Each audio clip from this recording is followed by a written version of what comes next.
Bees. Usually pretty cute, but today it's scary. But what if you were the bee in question? Not so cute anymore, huh? Today we see how that pans out in book number 17, Why I'm Afraid of Bees. First up is our original 1994 cover. This is one you could easily find either hilarious or horrifying. It's not really an accurate drawing, these legs are just wrong, and these massive green wings are remarkably less detailed than the hair on the body. This kid's face says it all though, pure shock. Clad against this beautiful sunset, we got our tagline, which is written in black for some reason. They even changed the text to white in the re-release for those tins I never bring up. The tagline is, he's no ordinary human being. Our back tagline is, right brain, wrong body. A much scarier one. Next is the UK cover, which is just as strange to look at. And at least the bees look a lot more realistic, except maybe this party horn tongue. In this one, our main character looks pretty happy. Maybe being a bee is fun? Lastly is the 2000s reprint, and the best I can say for it is that it has this vibrant yellow color to it. That and the green text goes well with the art. Nothing much else. Now this might not surprise you, but this isn't really one of the most classic books in the series. Like many books during the golden years of Goosebumps, it did get merchandise, but these days it doesn't get much attention. Besides the reprint in the tin, which I'm surprised they even made, nothing else. No classic prints, no graphic novel, no episode. I'd like to assume the reason they didn't make one is because of how boring it would be to just dub over a bee for half of the episode. But who knows? It's possible this hasn't gotten as much love because it is undoubtedly ghostwritten. At least a little. A lawsuit in the 90s had Parachute Press, the packager and owner at the time, admitted that once this book started, book 17, freelance writers were hired to help turn story outlines by Stein into full manuscripts. This was because of how quickly the books needed to come out, his public appearances, etc. Parachute and even Stein himself have clarified this more though, to say that even though they may have written the manuscripts, he had final say on everything, discarded drafts as necessary, and he is the true writer of every book. So, all of that information means, from every book here on out, take them with a grain of salt. Even though the first 16 books were all completely written by Stein, even they weren't consistent in their quality. So do you blame Stein when it's bad, or a potential freelancer? All I really know is someone definitely helped out with this one. So let's see if the story feels any different, or is it another certified Goosebumps classic? Like most stories lately, this one is told retroactively, and our main character even gives us a trigger warning. If you're afraid of bees, there are hundreds in this story. Be warned. Up until last month, our kid here was also afraid of bees just like you. It was July, and our goose boy Gary Lutz was reading comic books alone under the trees because he doesn't really have any friends. Even his sister Chrissy doesn't like him much. It gets pretty sad pretty quick. He always asks himself why no one likes him, or why people call him names like Lutz the Klutz. He can at least admit to himself that his physical looks are about a 5, so it can't really be that. The moping is interrupted by buzzing. The neighbor Mr. Andretti is a beekeeper, and it's so loud that it's annoying. If anyone can vouch for the fact that bees are that loud, let me know, because they're pretty quiet to me. Gary wants to get a closer look, but he doesn't want to get caught. Mr. Andretti made a big deal out of it like he was a spy, and that's annoying as hell. Gary confesses his fears to us right away. Dogs, bullies, the dark, loud noises, swimming in the ocean, and his sister's cat, Claus, spelled like Santa Claus. But his biggest fear of all is bees. There must have been some trauma with the beekeeper next door from his childhood. Like me, despite Gary's fears, he finds bees fascinating. He loves to watch Andretti work with them. He isn't using gloves either, a brave soul. Today, though, something's different. Andretti's white suit is black. He's completely covered in bees. He yells, "Gary, look out! The bees! They're out of control! Run!" Gary sprints inside, gasping for air in the kitchen, listening for any updates. Well, there's still buzzing, but also laughter. Andretti is standing at his steps laughing. Of course the bees weren't out of control. I guess that'll teach you to get a life and stop staring at me all day. What an asshole. Embrace the fact that your neighbor is interested in beekeeping. Instead, he's gatekeeping. Mom comes into the kitchen as soon as Gary punches the table. It's time for lunch, PB&J and some spicy tortilla chips. Classic swag meal. Mom chimes in to say they don't have any jelly, so would it be fine to use honey? No way! A little later, Gary's lonely, but he takes some initiative by joining some school kids at the playground for softball. They're picking teams, but they argue over who gets Gary because he sucks. He just wants to leave, but then the kids will call him a little baby quitter, a lose-lose situation for him. He's even got special rules. It takes 4 strikes to get him out. He also gets told to run way out in the field where no one ever hits a ball. Gary's grateful for it, though. No one has to watch how bad he is.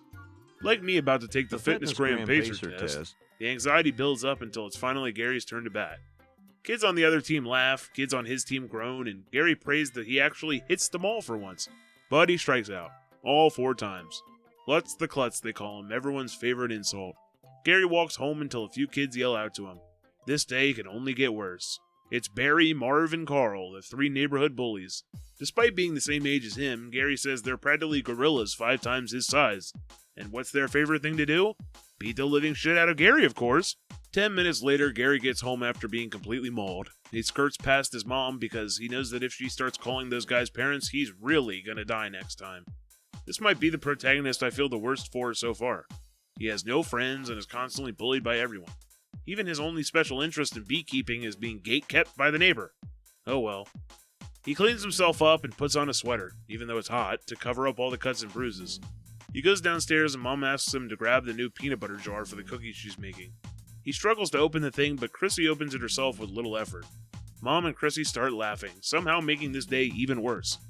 Gary slams the front door and goes on a bike ride to cool down. He spots some girls during his ride, Judy Donner and Caitlin Davis. He's had a crush on Judy since 4th grade, and once in 5th grade, she smiled at him, or at least towards his direction. Despite being 0-4 on interactions with people today, he decides this is the time to impress her. He flips his baseball cap backwards and crosses his arms so he's pedaling with no hands. Then he flashes his best smile at the girls when he passes by. But then, he realizes his shoelace got caught in the bike. Gary, look out for that car! Gary goes right into a lamppost. He lands face first in the mud, his only hope being that he gets some sympathy from the girls. Nope, they laugh and walk away. At that moment, Gary says he would rather be anything else in the world, even a tree. Then maybe he wouldn't get laughed at all the time. Sad. He's cut up enough that he can't hide it all from his mom anymore, but he's past the threshold of caring. He's expecting her to laugh at him anyway. His last resort to having a good time today is to boot up his computer and play a video game. Good idea. He's going to take a crack at beating Planet Monstro again, a fantasy game where he plays as the warrior and needs to escape the planet Monstro. He's actually even asked a forum for advice on beating a boss he's been stuck on, and he's hoping after a few days that somebody answered. Well, Ted in Ithaca says to stab the dragon between the eyes. That worked for him. Well, Ted, Gary's been trying to do that, but he always gets eaten before he can. He starts typing to Ted to ask for some more details, but then he notices another message, which seems more like an advertisement. Take a vacation from yourself. Change places with someone for a week. Person-to-person vacations, 113 Roach Street, blah blah, 1-800 number, total scam, you get it. But Gary's intrigued despite how implausible it seems. He scratches his head, feeling all the pain from getting beat up, and he makes a decision. I am tired of being a punching bag. Time to make a change. So he writes down the address and he's going to check the place out tomorrow. Going down for dinner, Mom sees his injuries. His excuse is that it was just a bike accident, but she knows he's been getting beat up again. Chrissy's laughing. He insists it was still an accident. Then Dad lectures him on bike safety and how he has to pay to fix the thing. It's all too overstimulating, so he just ignores everybody and thinks about changing his life. He spends the rest of the night trying to stab that dragon between the eyes, but he fails 23 times. Off to bed then. He starts to fall asleep when his foot touches something, and then he screams! A big, hairy rat right at the edge of the bed. He screams again, and he hears Chrissy laughing down the hall. Turning the lights on, it was just one of Klaus's toys, a big rubber rat. He wants to go beat Chrissy up, but even though she's only 9 years old, she's pretty strong. He might be getting beat up instead. Back to bed it is then. Next morning, after breakfast, he walks right to person vacations. He walks up the stairs and enters to find what's basically a waiting room. The lady in front of him is behind a glass window. Like a ticket booth, he's surprised when her voice comes out of a speaker. She explains the glass is to protect a bunch of delicate equipment. That equipment being an array of random monitors, x-ray machines, cameras, whatever trash they're throwing back there. Gary starts to get anxious, but the lady says that young kids make up a lot of their customer base. She introduces herself as Miss Carmen and has him check out this photo album full of other kids that are signed up for this. Unlike most stories, the absurd premise is just right in your face. She says the tech they have here painlessly lets you switch bodies with a person for a week. Simple as that. Somebody else will use your body and somehow no one will ever know anything is different. He's hesitant, as expected, but there's no rush. She snaps Gary's photo and has him fill out a form with all of his personal information, hobbies, daily routine. Whenever somebody wants to take his place, they'll give him a call. But who would ever want to be Lutz the Klutz for a week? Gary walks back home avoiding trouble, mostly. The 3 bullies show up again and quickly beat the living hell out of him. This makes Gary's mind up for him pretty quick. He's calling person to person tomorrow and requesting a switch ASAP. So for the next few days, he waits patiently hoping for a phone call. I guess he just lied about calling them himself? In any case, this book was supposed to be about bees, right? Mr. Andretti is out beekeeping again, so it's time for Gary to leave the trees resting under. But not before a bunch of bees start to escape. A small cut in the screen causes a few to fly over, one even landing on Gary's face. He runs inside and hears Andretti laughing at him like usual, and then the phone rings. Great. Probably just Chrissy's stupid friends again. But it's not. It's Miss Carmen. A boy actually wants to switch with him, and they could do it right now. No one's home today either. Perfect. But despite all that delicate equipment in the office, she's coming to his house to do it. Okay. After 20 minutes, Miss Carmen arrives with her suitcase full of high-tech equipment. The kid that wants to switch is named Dirk Davis, a cool blonde kid who skateboards. The reason he wants to switch? Well, Dirk wants Gary's mind. See, Gary's good at math tests and Dirk is not, and he has a tough one coming up in summer school, so he's doing the switch so Gary will take them for him.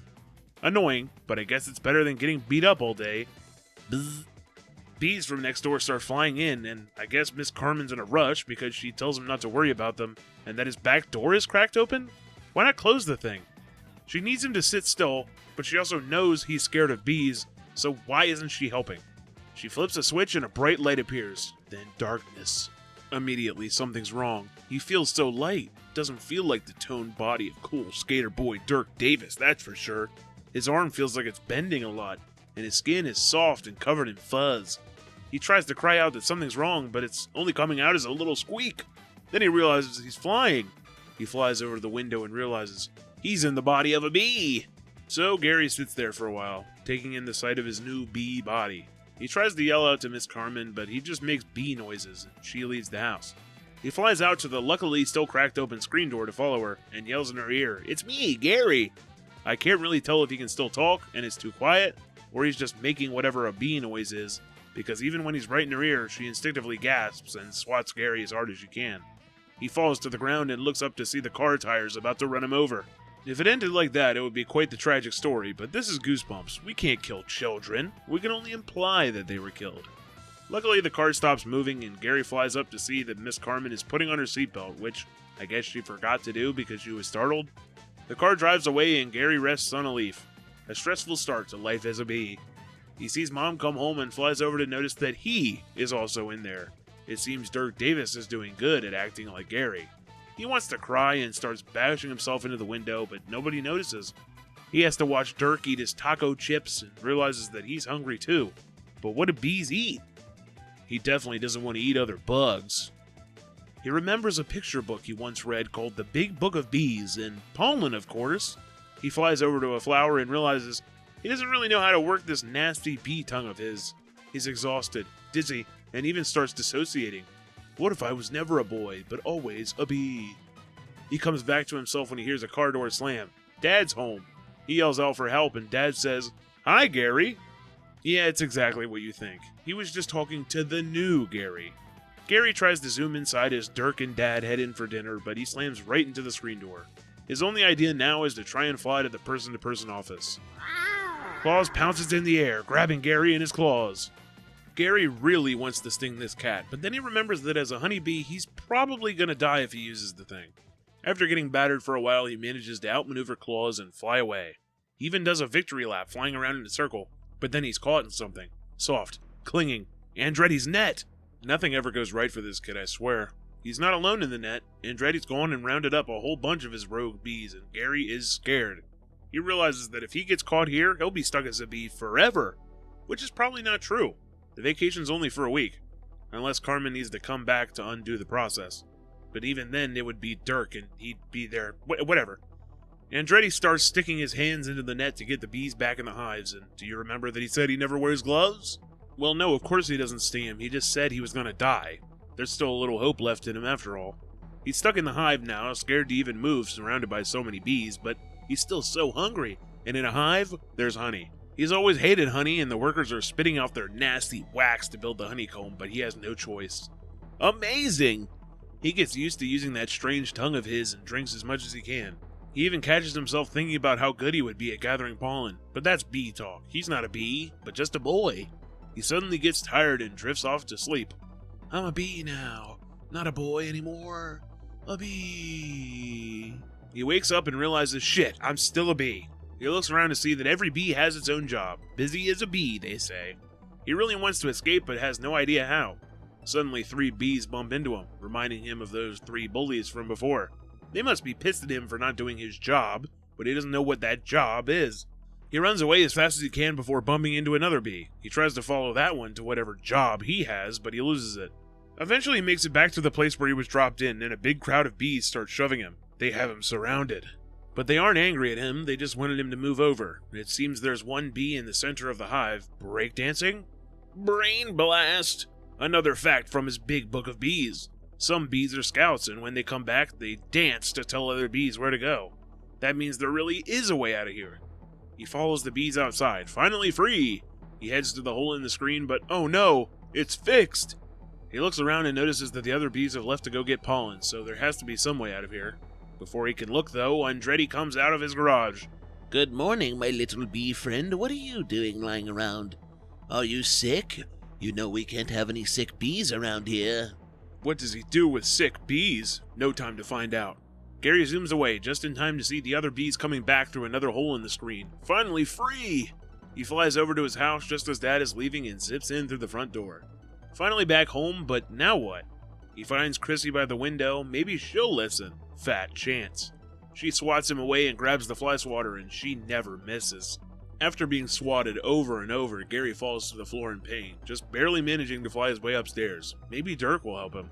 Honestly, at least he's trying things. None of this probably works, but I don't know what the hell I'd do if I was a bee. Dirk is still sleeping and Gary's buzzing isn't loud enough to get him up. So the next idea. The computer, which is luckily on. Maybe he can manage to type a message. He's on the control panel and is just heavy enough to smash himself into the keys and type. He manages to type out, I am not B. I am Gary. Hello me. Well damn, he mistyped the P and help with an O. Dirk wakes up. Please look at the screen. Dirk shuffles his way over, squinting at the screen. Did I leave that thing on overnight? I must be losing it. Maybe Dirk can't read. Gary follows Dirk outside trying to buzz around his head, but he's ignored. Dirk pulls out an old skateboard that Gary never used, and then the girls arrive. Want to head over to the playground like we did yesterday? We told some of the other kids how good you are. Wow, Dirk is so cool. He's giving skateboard lessons and impressing the chicks. Gary desperately tries to speak in Dirk's ear, but he gets swatted away. Miss Carmen is his only hope. He flies over to a tree to get his bearings on where to fly, but a shadow looms over. A dragonfly. Insects don't eat each other, right? Keep in mind this is the same kid who said as a bee he didn't want to be eating caterpillars and other bugs or whatever. So he gets bitten in half. No, yet again, he did not actually die, he just imagined things because he's tired. Continuing the plan from earlier, he slowly flies his way over to the person-to-person offices, but how to get in? Well, luckily, a mailman happens to be arriving just then. And this is the kind of door with a mail slot in the center, so he zips on through right as the mailman puts some letters in. Luckier still, it just so happens a girl was leaving the office as soon as he flew up, so he gets in there with no trouble. He tries to fly right towards Miss Carmen, but being a dumbass, he forgot about the glass wall and smacks right into it. He tries to get Carmen's attention, but again, no one can hear his squeaky little bee voice. He sits in the office chair moping about how he'll be stuck as a bee forever, and then he hears Carmen breathing. But how? The microphone on the desk! Maybe if he can get to the other side of the glass, he can speak into the microphone and then she'll hear him. Luckily, there's a little opening at the bottom of the glass near the desk, so he flies in and gets on the microphone. He yells out, and it works! He actually is speaking English. Carmen thinks it's a joke at first, but after explaining the situation, she apologizes. Something like this has never happened before, and while she could transfer him right back, there's a bit of a problem. Dirk has become really attached to Gary's body. He refuses to go back to his old life. He wants it forever. How there is no way to stop this is beyond me, but even though their original, I hope legal agreement only said 1 week, if Dirk doesn't want to give it up, they literally can't do anything. So maybe Gary just has to go back to the hive and hope Dirk changes his mind. Carmen says she'll give the case some thought overnight, and with all the distress of how badly she screwed all of this up, she leaves the office, shutting the door behind her. Well, now Gary's stuck. He looks down and notices Dirk's questionnaire on the desk. It has his address, so it's worth a shot to see if his actual body knows anything. I'll cut the worry short by letting you know there is a conveniently cracked open window in a side bathroom. He flies over and quickly notices Dirk, in quotes, in his front yard. Gary tries to talk to him, but he's just humming. Then he sticks his nose in a rose bush and goes, yum. Of course, the original Dirk, in quotes, has the brain of a bee. Gary promises to fix this situation for the both of them, somehow. He'll force Dirk, no quotes, to give him back his body, or else. He flies towards his house and hears a familiar voice, Marv, one of those bullies. In fact, all three of them are surrounding Dirk on the street. He's gonna get the pounding of his life! The word pounding is ruined for me. Anyway, the bullies aren't actually pounding Dirk, it seems they're scared of Dirk pounding them. Dirk tells them to go get a life and they walk away. For fun, Gary decides to mess with him too. He flies on Barry's nose, then Carl's ear, even flies into Marv's mouth. So much fun! Gary flies in through the open window Dirk left in his bedroom and finds him chilling out. He starts yelling in Dirk's ear until Dirk actually tells him to stop bothering him. It turns out he could hear him this whole time. During the transfer, somehow the lightest bit of bee cells got mixed in, and now he can hear little bug noises. That sounds agonizing, but not to him, because he's never giving up this body. He can't believe that Gary would give up the great life he had just to become a bee. That wasn't the plan. Dirk threatens to swat him, so Gary takes a break outside to sip up some nectar. Well, now what? Stuck as a bee forever? Another brain blast from the Big Book of Bees tells him that the workers and drones die off in the fall, and it's almost August already. He'll be dead soon anyway. Suddenly, a group of bees approach Gary on the flowers, swarming all over him, and they take him away? The bee police, Gary says. Dirk looks at him as they fly by and smiles. Pure rage fills Gary's heart, and he has an idea. He flies into the room quickly, and the other bees follow. But it's not enough. We need more bees. He flies towards Andretti's hive and starts wreaking havoc. He bumps into every other bee, pissing them all off. A huge swarm behind him now, he flies towards Dirk again, who was too stupid to close the window. The swarm completely covers the top of Dirk's head, and yet he still won't give up the body. Some of the bees start losing interest, so Gary does something drastic and basically stings himself in the nose. Yay! But oh no, he stung someone. He's gonna die! But instead of self-amputating himself like a normal bee would, I guess he just starts feeling weak. He floats outside and sinks to the grass, passing out. He wakes up again and sees that he's still in the backyard. He tries to fly, but it doesn't work. Then he looks down. His body is back. Woohoo! But what happened anyway? Where's Dirk? He's gotta call Carmen, but he wants to see his family first. He hugs everyone, even Chrissy, but Mom and Dad warn him a swarm of bees are still in his room. He goes to walk in to take care of them, realizing he's not actually scared of them anymore. He notices the bees were actually just eating the honey that Dirk was just snacking on, so he throws it outside. Mom and Dad are shocked. Gary, are you feeling alright? Just fine. And so, it's been a month since all of this went down. He's been spending his days relaxing in the backyard before summer vacation ends. He even met that random girl who went to the person-to-person office earlier and started talking to her. The bee experience changed him a lot. He appreciates his family a hell of a lot more, and he's not so scared anymore. He even somehow retained Dirk's skateboarding and sports skills too, so he actually has friends now. He met Dirk the other day too, and he apologized for what happened. The bee flunked all his math tests, and now even those two are friends. Relaxing and enjoying the flowers. In fact, Gary asks the audience to excuse him as he gets real close and personal. He even gives us a tutorial on how to suck the pollen out. Go ahead. It's easy. Really? What the hell was that? This book was strange, to say the least. One of our most happy endings, but it felt undeserved. The amount of coincidences needed to happen to even form this plot together is insane. Most of them being the fact that almost everybody's screen door or window is cracked open. And things don't make really much sense either. Disregarding the whole body swap thing, that doesn't even need explained. But if Dirk was so adamant to stay in Gary's body, even with a swarm of bees all over his face, you're telling me one sting was enough to get him to change his mind? This is really a story about luck. Funny enough, before he was a bee, Gary was the unluckiest kid on Earth, but after, it was the opposite. I like that we got a happy ending, though with the caveat that Gary loves sucking pollen now. Maybe save some for the actual bees, please. This is off the cuff, I didn't even write this in the script, but it feels weird that he just has the abilities of Dirk now. Like, he didn't have any friends before, he was scared of everything, and then through that experience, somehow he's not scared of anything anymore, and he has all the skills, so all of these people are still his friends, and no one's ever gonna know that something changed. It was pointless. Everything was pointless. But anyway, I wish Mr. Andretti actually started teaching Gary about beekeeping. That guy's a bit of a dick. So, in conclusion, not the greatest story so far. Especially after a classic like One Day at Horrorland. The question is, who do you blame? That assistant or Stein himself? We never actually learn why Gary is afraid of bees, by the way. Great title. But, did this book help you overcome your own fear of bees? Or do you now fear them even more? Be sure to leave a like and subscribe, because in 2 weeks it's time for our first sequel, Monster Blood 2.